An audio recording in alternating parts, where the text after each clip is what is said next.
राधे राधे, जय श्री कृष्णा। स्वागत है आप सभी का हमारे YouTube चैनल व्रत पूजा त्योहार उपाय।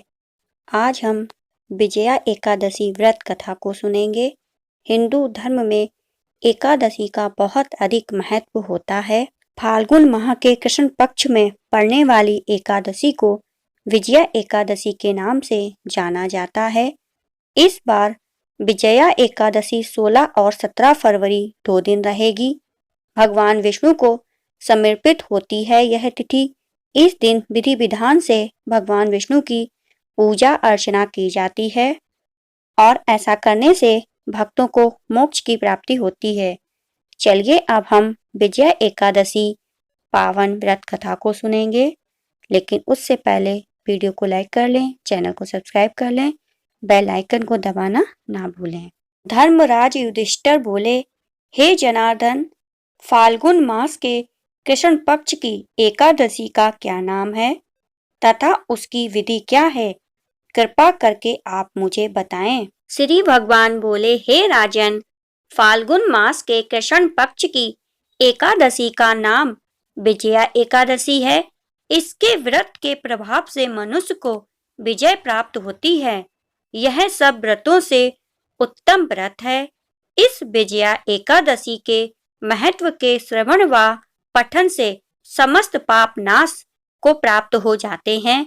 एक समय देव ऋषि नारद जी ने जगत पिता ब्रह्मा जी से कहा, महाराज, आप मुझसे फाल्गुन मास के कृष्ण पक्ष की एकादशी विधान कहिए। ब्रह्मा जी कहने लगे कि हे नारद, विजया एकादशी का व्रत पुराने तथा नए पापों को नाश करने वाला है। इस विजया एकादशी की विधि मैंने आज तक किसी से भी नहीं कही। यह समस्त मनुष्यों को विजय प्रदान करती है। त्रेता युग में मर्यादा पुरुषोत्तम श्री रामचंद्र जी को जब 14 वर्ष का वनवास हो गया, तब वे श्री लक्ष्मण तथा सीता जी सहित पंचवटी में निवास करने लगे। वहां पर दुष्ट रावण ने जब सीता जी का हरण किया, तब इस समाचार से श्री रामचंद्र जी तथा लक्ष्मण अत्यंत व्याकुल हुए और सीता जी की खोज में चल दिए।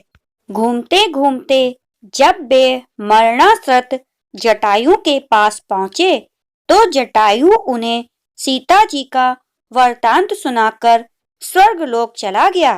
कुछ आगे जाकर उनकी सुग्रीव से मित्रता हुई और बाली का वध किया। हनुमान जी ने लंका में जाकर सीता जी का पता लगाया और उनसे श्री रामचंद्र जी और सुग्रीव की मित्रता का वर्णन किया। वहां से लौटकर हनुमान जी ने भगवान राम के पास आकर सब समाचार कहे। श्री रामचंद्र जी ने वानर सेना सहित सुग्रीव की संपत्ति से लंका को प्रस्थान किया। जब श्री रामचंद्र जी समुद्र से किनारे पहुंचे, तब उन्होंने मगरमच्छ आदि से युक्त उस अगाध समुद्र को देखकर लक्ष्मण जी से कहा कि इस समुद्र को हम किस प्रकार से पार करेंगे। श्री लक्ष्मण जी ने कहा कि हे पुराण पुरुषोत्तम, आप आदि पुरुष हैं, सब कुछ जानते हैं। यहाँ से आधा योजन दूर पर कुमारी द्वीप में वक्तालव्य नाम के मुनि रहते हैं। उन्होंने अनेक ब्रह्मा देखे हैं। आप उनके पास जाकर इसका उपाय पूछिए। श्री लक्ष्मण जी के इस प्रकार के वचन सुनकर श्री रामचंद्र जी वक्तालव्य ऋषि के पास गए और उनको प्रणाम करके बैठ गए। मुनि ने भी उनको मनुष्य रूप धारण किए हुए पुराण पुरुषोत्तम समझकर उनसे पूछा कि हे राम, आपका आना कैसे हुआ? रामचंद्र जी कहने लगे कि हे ऋषि, मैं अपनी सेना सहित यहाँ आया हूँ और राक्षसों को जीतने के लिए लंका जा रहा हूँ। आप कृपा करके समुद्र पार करने का कोई उपाय बतलाएं। मैं इसी कारण आपके पास आया हूँ।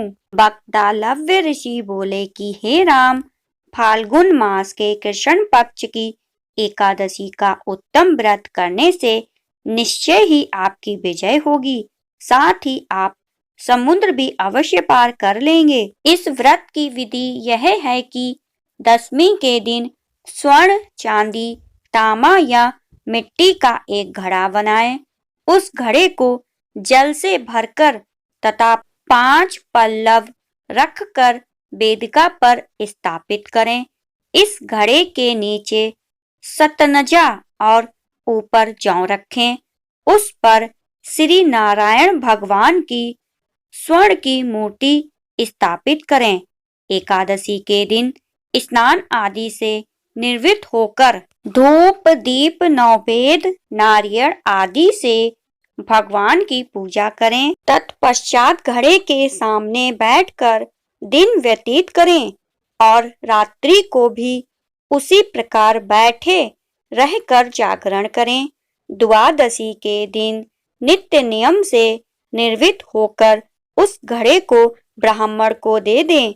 हे राम, यदि तुम इस व्रत को सेनापतियों सहित करोगे तो तुम्हारी विजय अवश्य होगी। श्री रामचंद्र जी ने ऋषि के कथा अनुसार इस व्रत को किया और इसके प्रभाव से दैत्यों पर विजय पाई। अतः हे राजन, जो कोई मनुष्य विधि पूर्वक इस व्रत को करेगा, दोनों लोकों में उसकी अवश्य विजय होगी। श्री ब्रह्मा जी ने नारद जी से कहा था कि हे पुत्र, जो कोई इस व्रत के महत्व को पढ़ता या सुनता है, उसको विजय यज्ञ का फल प्राप्त होता है। इस प्रकार हमारी विजया एकादशी व्रत कथा यहीं पर समाप्त होती है। कमेंट बॉक्स में सत्यनारायण भगवान की जय अवश्य लिखें।